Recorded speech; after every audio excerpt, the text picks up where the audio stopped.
আসসালামু আলাইকুম everyone, welcome back to my channel. আজকের পর্বে তৈরি করে দেখাবো শুকনো বড়ইয়ের মিষ্টি আচার।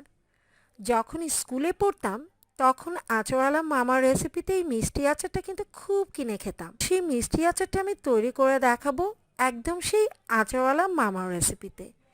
আই হোপ ভালো লাগবে। ভালো লাগলে লাইক, কমেন্ট এবং শেয়ার করে দিবেন।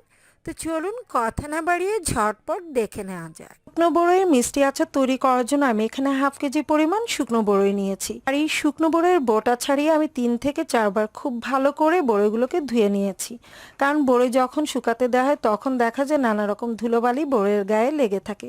তো খুব ভালো করে এগুলোকে পরিষ্কার করে ধুয়ে নিয়ে আমি তারপর এটাকে 6 ঘন্টার জন্য পানিতে ভিজিয়ে রেখেছিলাম। তো দেখতে পাচ্ছেন এগুলো কিন্তু ভিজিয়ে নেওয়ার পর একদম নরম হয়ে গেছে, ধরা মাত্রই কিন্তু গলে যাচ্ছে। তো যতটা সম্ভব কমপক্ষে কিন্তু 6 ঘন্টার মতো ভিজিয়ে রাখার চেষ্টা করবেন, পারলে আর একটু দীর্ঘ সময় ভিজিয়ে রাখা যাবে। তো এবার আমি বড়ইয়ের আচারটা তৈরি করে নিব, আর আচার তৈরি করার সময় আমি একে একে সবগুলো উপকরণই দেখিয়ে দিব। বড়ইয়ের মিষ্টি আচারটা আমি তৈরি করে নিব, সেজন্য আমি কড়াইয়ে নিয়ে নিয়েছি হাফ কাপের মতো সরিষার তেল। তো সরিষার তেলটা যখন হালকা একটু গরম হয়ে যাবে তখন আমি এতে দিয়ে দিচ্ছি 2 টুকরো দারচিনি, 2টা তেজপাতা। তো গরম মশলাটা হালকা একটু সরিষার তেলের উপর ভেজে নিয়েছি, আর ভেজে নেওয়ার পর দেখবেন খুব সুন্দর একটা ফ্লেভার বেরিয়ে গেছে।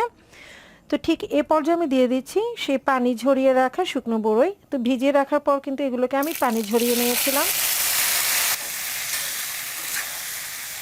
তো এবার ভালো করে তেলের উপর এটাকে একটু কষিয়ে নিচ্ছি। ভাজা শুকনো মরিচ গুঁড়ো দিয়ে দিচ্ছি এখানে আমি স্বাদ অনুযায়ী, আমি 2 চা চামচের মতো দিচ্ছি। তা আপনারা নিজেদের টেস্ট অনুযায়ী বাড়িয়ে বা কমিয়ে নিতে পারেন। আর এই আচারে আমি যে উপকরণ ব্যবহার করছি তার প্রত্যেকটা কিন্তু আপনাদের টেস্ট অনুযায়ী বাড়িয়ে বা কমিয়ে নিতে পারবেন। বিট লবণ দিয়ে দিচ্ছি 1 চা চামচ পরিমাণ।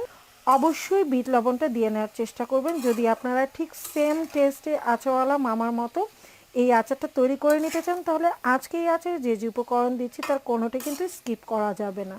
আমি 1 থেকে 2 মিনিটের জন্য খুব ভালো করে এই তেলের উপর বড়ইটাকে একটু কষিয়ে নিচ্ছি, যাতে বড়ইয়ের যে এক্সট্রা পানি রয়েছে সেটা যেন শুকিয়ে যায়, কারণ ভিজিয়ে রাখার পর কিন্তু অনেকে পানি সোপ করে নিয়েছে।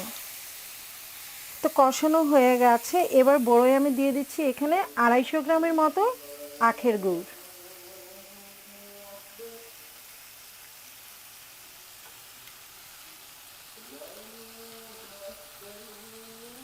আর অবশ্যই কিন্তু আখের গুড় দিয়ে কিন্তু আচারটা তৈরি করে নিতে হবে।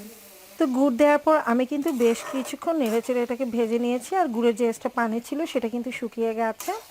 আর আচারটা কিন্তু দেখতে পাচ্ছেন একদম গলা গলা টাইপের হয়ে গেছে, কারণ এটা ভিজিয়ে রাখার কারণে কিন্তু অনেকটাই সফট হয়ে গেছে। তো আমি একটু টেস্ট করে নিয়েছি, আমি যে উপকরণ দিয়েছি সবগুলো কিন্তু পারফেক্ট আছে। আপনি একটু টেস্ট করে বাড়িয়ে বা কমিয়ে নিতে পারেন। তো এই পর্যায়ে আমি দিয়ে দিচ্ছি এখানে 1/4 কাপের মতো হোয়াইট ভিনেগার। আর হোয়াইট ভিনেগারের কারণে কিন্তু আচারটা দীর্ঘদিন সংরক্ষণ করা যাবে। আর তাছাড়াও কিন্তু আমি সর্ষের তেল দিয়েছি, আর সর্ষের তেলের কারণে কিন্তু আচার দীর্ঘদিন সংরক্ষণ করা যায়। তো একটু ভিনেগার দিলে ভালো হয়, এটা আরও দীর্ঘদিন আপনারা কিন্তু সংরক্ষণ করে খেতে পারবেন। দিচ্ছি 1 চা চামচ পরিমাণ টালা 5 ফোড়ন গুঁড়ো। অবশ্যই 5 ফোড়নটাকে বাসে তেলে তারপর গুঁড়ো করে দিবেন, এতে করে খুব সুন্দর ফ্লেভার পাওয়া যায়। আজকাল কিন্তু বাজারে গুঁড়ো করা 5 ফোড়নটা পাওয়া যায়, সেটা আমার কাছে খুব বেশি ভালো লাগে না। তা আমার কাছে ভালো লাগে এভাবে তেলে নিয়ে ইউজ করলে আচারের সুন্দর একটা ফ্লেভার পাওয়া যায়। টালা জিরার গুঁড়ি দিয়ে দিচ্ছি এখানে আমি 1/2 চা চামচ পরিমাণ। এবার নেড়েচেড়ে আমি আর 2 থেকে 3 মিনিট আচারটাকে একটু ভেজে নিব। তো আমার বড়ইয়ের মিষ্টি আচারটা কিন্তু তৈরি করা হয়ে গেছে। আর দেখলেনই তো কত কম উপকরণে সেই আচারওয়ালা মামার রেসিপিতে ঘরেই কিন্তু তৈরি করে নেওয়া যায় মজাদার বড়ইয়ের মিষ্টি আচার। আর এই আচারটা একবার তৈরি করে এয়ারটাইট কন্টেনারে ভরে সংরক্ষণ করে খেতে পারবেন পুরো বছর জুড়ে। আশা করছি ভালো লেগেছে।